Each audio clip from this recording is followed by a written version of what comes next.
अस्सलाम वालेकुम students, welcome back. Last lecture में हमने स्ट्रक्चर ऑफ सीड में सीड कोट के बारे में पढ़ा था। अब हमने पढ़ना है एम्ब्रियो के बारे में। एम्ब्रियो आप लोगों ने याद रखना है कि ये जाइगोट से बनता है। Zygote always give rise to embryo by repeated mitotic divisions. याद रखना है माइटोसिस होती है, मियोसिस नहीं होती है, ये बात आपने याद रखनी है। माइटोसिस के ज़रिए जाइगोट एम्ब्रियो बनाते हैं। एम्ब्रियो क्या होता है? सीड के अंदर जो बेबी होता है, ठीक है, सीड है उसके अंदर जो न्यू बेबी होता है, जो छोटा बेबी प्लांट होता है, बेबी सीड होता है, उसको हम क्या कहते हैं? एम्ब्रियो। तो एम्ब्रियो को हम कह सकते हैं कि it is actually immature plant. अभी ये छोटा प्लांट है जिसने बड़ा प्लांट बनाना है। अब इसके अंदर तीन चीज़ें होती हैं। एक होता है रेडिकल पॉइंट, एक होता है प्ल्यूम्यूल पॉइंट, और एक और होते हैं कॉटिलिडन्स। वो दो भी हो सकते हैं और एक भी हो सकता है। ओके स्टूडेंट, सबसे पहले अगर हम लोग रेडिकल की बात करें तो आप लोगों को फिगर में नज़र आ रहा होगा, radical of plant develops into root, plumule of plant develops into shoot means stem. अगर फर्ज करो मैं कहती हूँ कि ये सीड है, एम्ब्रियो इसमें से बाहर निकला, ठीक है, ये एम्ब्रियो था, एम्ब्रियो ने डिवीजन करते करते करते एम्ब्रियो बाहर निकला। अब इसके पास दो पोर्शंस हैं, एक जो है वो ऊपर शूट बनाना शुरू कर देगा मींस तना, और एक जो है वो नीचे रूट बनाना शुरू कर देगा। तो जिससे शूट बनता है it is called as plumule, और जिससे रूट बनता है it is known as radical. तो आपने याद रखना है आर से रूट, आर से रेडिकल, ठीक है। ओके स्टूडेंट्स, उसके बाद हमारे पास जो एम्ब्रियोनिक स्टेम है। ओके स्टूडेंट्स, अब तीसरा हमारे पास जो पोर्शन है वो है कॉटिलिडन्स। कॉटिलिडन्स को समझने के लिए पहले जो है वो हमने यहाँ पर एक फिगर में आप लोगों को बना देती हूँ कि अगर फ़र्ज़ करो मेरे पास ये कोई भी प्लांट है और ये इसके लीव्स हैं और यहाँ पर जो है वो इसके कॉटिलिडन्स हैं। ये मतलब ये कॉटिलिडन था जिससे ये निकल गया बाहर, ठीक है, ऊपर प्लांट जो है वो ग्रो करना स्टार्ट करके। अब वो प्लांट का पार्ट जो कॉटिलिडन से ऊपर है, द एम्ब्रियोनिक स्टेम, वो एम्ब्रियोनिक स्टेम जो एम्ब्रियो ने डेवलप की है, जो कि अटैचमेंट ऑफ कॉटिलिडन से अबव है, the embryonic stem above the attachment of cotyledon. Attachment cotyledon की यहाँ है और ये एम्ब्रियोनिक स्टेम उससे ऊपर है, तो that is called as epi. Epi means ऊपर, कोटाइल मीन्स कॉटिलिडन के ऊपर है, तो उसको हम क्या कहते हैं? एपिकोटाइल।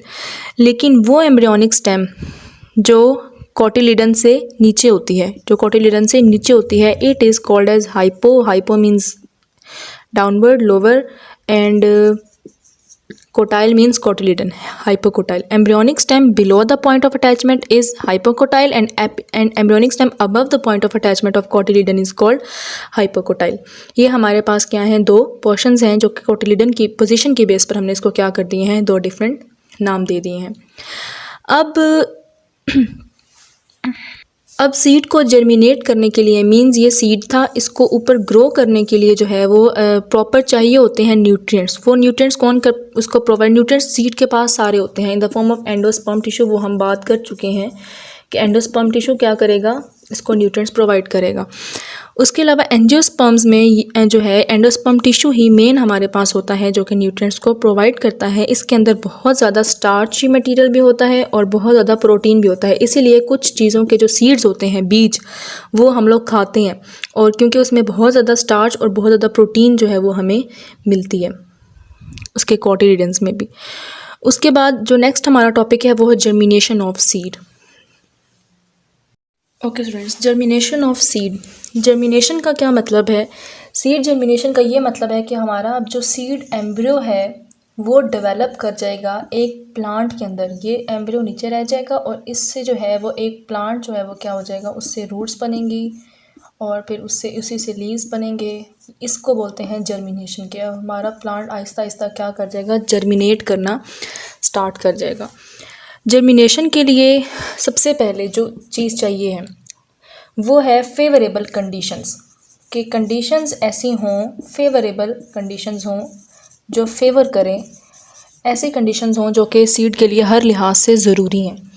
फेवरेबल कंडीशंस हमारे पास होनी चाहिए, वो हम पढ़ लेंगे, और तभी जो है वो हमारे पास।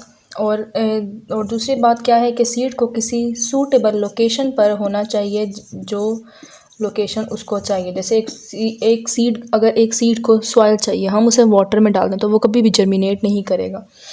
तो अब सीड जर्मिनेशन एक ऐसा प्रोसेस है जिसमें एक सीड का एम्ब्रियो डेवलप करता है एक सीडलिंग में, ठीक है। This is called as seedling which is a small plant. अब जर्मिनेशन का प्रोसेस क्या है, मींस जर्मिनेशन होती कैसे है। जर्मिनेशन का प्रोसेस देखने के लिए हमें कुछ स्टेप्स को देखना पड़ेगा। सबसे पहले अगर हम देखें तो जर्मिनेशन में होता क्या है,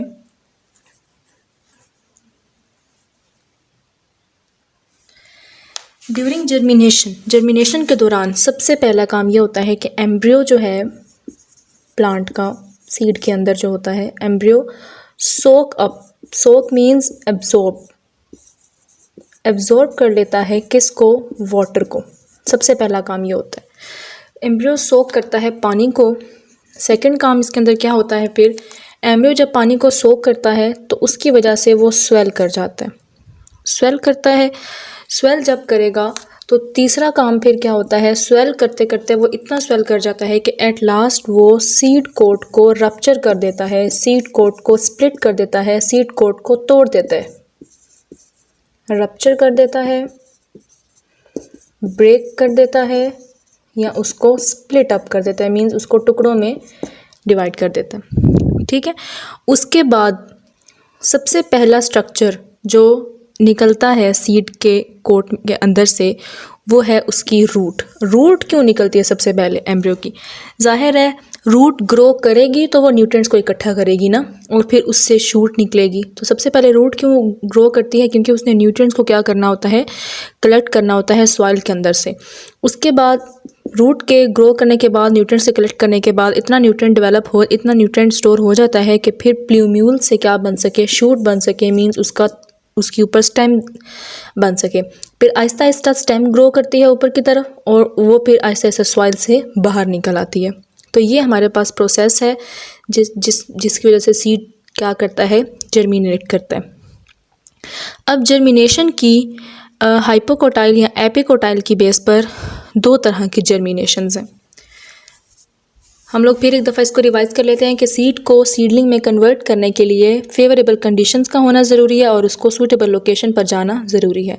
इसके प्रोसेस के लिए सबसे पहले क्या किया जाता है कि एम्ब्रियो पानी को एब्जॉर्ब करता है, उसके बाद वो स्वेल करता है और सीड कोट उसका टूट जाता है, जिसके अंदर से फिर सबसे पहला जो स्ट्रक्चर निकलता है वो रूट है।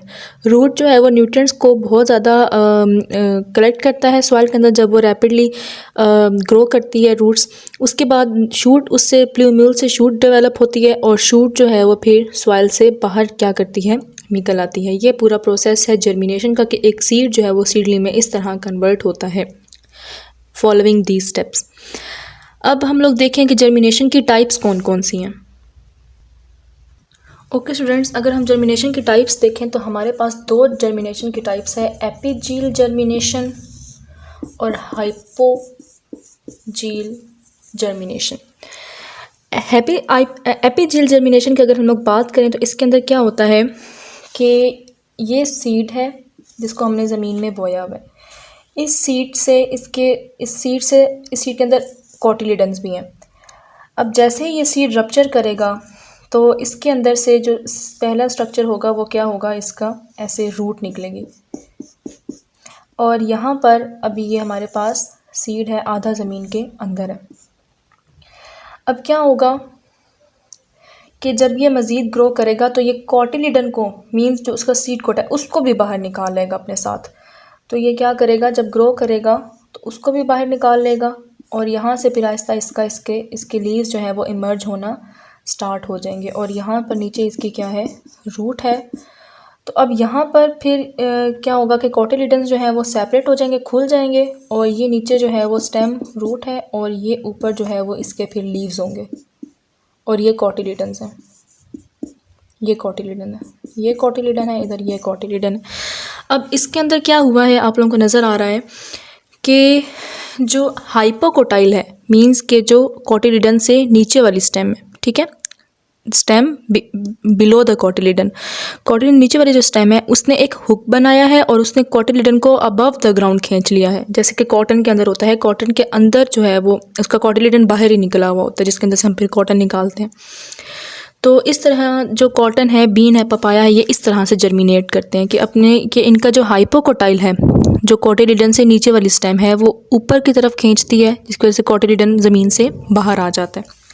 लेकिन अगर हम लोग हाइपोजील की बात करें तो हाइपोजील जर्मिनेशन के अंदर क्या होता है, जो एपिकोटाइल है वो इलोंगेट करता है और जो कोटिलीडन है वो ज़मीन के अंदर रहता है और सिर्फ जो शूट है वो क्या करती है, ऊपर ज़मीन से बाहर जाती है। कोटिलीडन ज़मीन के अंदर ही है, ठीक है। इसमें जो है वो एपिकोटाइल मीन जो कोटिलीडन से ऊपर वाली स्टेम है, अबव द कोटिलीडन, ये क्या है, बिलो द कोटिलीडन, और ये क्या है, अबव द कोटिलीडन। कोटिलीडन से ऊपर वाली स्टेम मीन्स एपिकोटाइल इलोंगेट कर रही है और ऐसे हुक बना रही है कि इसमें कोटिलीडन जो है वो ज़मीन के अंदर रहता है। हाइपोजील में याद रखना है एपिकोटाइल इलोंगेट करता है और एपीजील में याद रखना है हाइपोकोटाइल इलोंगेट करता है। ऐसे कह लो कि इन्वर्स है, ठीक है। इसमें और इसमें डिफरेंस एक ही हो गया। दूसरा डिफरेंस क्या है कि इसमें कोटिलीडन जो है वो ज़मीन से बाहर आ जाता है, लेकिन इसमें जो कोटिलीडन है वो ज़मीन के अंदर रहता है। और इसके जो है वो एग्जांपल्स का डिफरेंस है कि इसमें कॉटन है, बीन है, पपाया है, और इसमें मेज़ है, कोकोनट है, पी है, पी पाइसम सैटिवम जो मटर होते हैं वो इसमें एग्जांपल है।